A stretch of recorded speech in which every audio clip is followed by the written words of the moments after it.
Are you struggling to find different angles for your emails? Do you want an easier way to generate email ideas in minutes? Well, in today's video, I want to share with you the exact method I use to repurpose my emails from different angles. I write it once, and then I can repurpose that one email into three different emails. Let's talk about that, right? So let's just say you finish writing your email, or you finish writing an email, right? You use the pre-writing checklist. Now you have your finished email in your G Drive. Well, this is actually a real email I wrote. You should already know what the one big idea was for your email. You only want one big idea because the moment that you start incorporating this idea and that idea, the flow of your email just breaks, right? And so, what you want to do is you want to have one email and just tie it in with your writing. Make your email flow. So, in the specific email from above, my big idea was right below a fifth grade reading level to suck people into your copy. So if you'll see up here, so this is my email, right? What are my peeps? In today's email, I want to talk about writing. To be more specific, how you can make your writing easy to read for your audience. And then it goes on. You want people to read your writing without clicking off. People have short attention spans. And if your content isn't easy to watch, read, listen to, people will click off.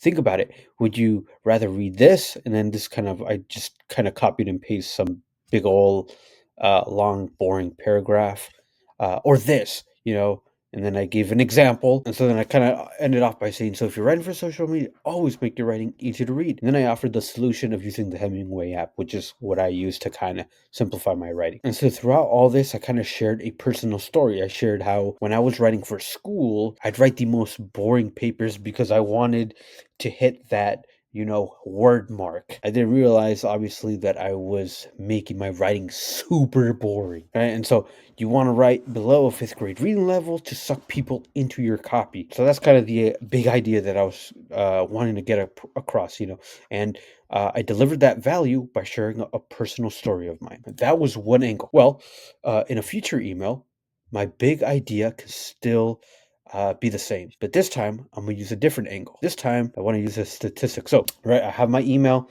The big idea is right here, right below fifth grade reading level to suck people into your copy. So, sharing a personal story, that's one angle or one approach to this email, right? So I Googled around and I found this statistic, right? It says on average, 79% of US adults nationwide are literate in 2024.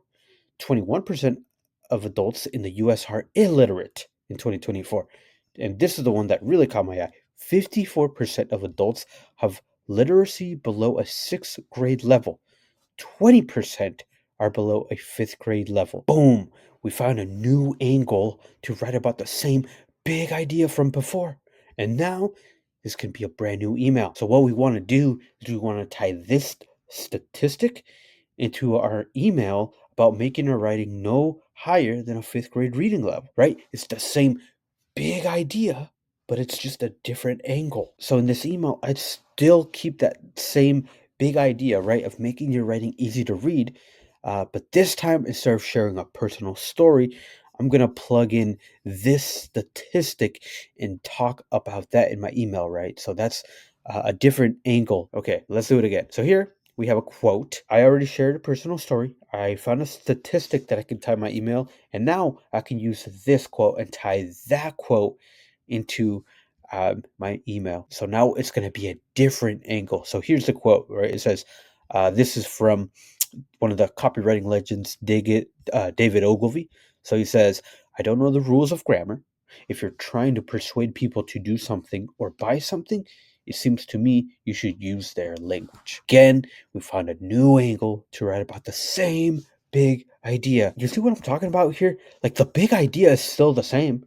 The only thing that's different is how we are delivering that value. And one thing I don't recommend you do is don't send like a personal story email that's talking about the same big idea, and then the next day you send the statistic and you're still talking about the same. Like switch it up, maybe one week you send one email about making your writing easy to read, and then the following week you send another email, but this time you share a quote instead of a personal story. You see how easy this is?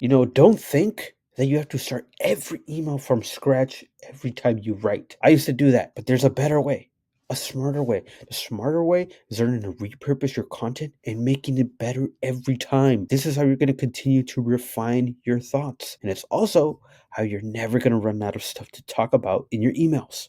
So, yeah, this is kind of how I come up with different email ideas, different email angles, and kind of how I improve on my emails. I hope this helps you out. Um, this has been like a total game changer for me. And so I hope it does the same for you as well. Until next time, everyone, peace out.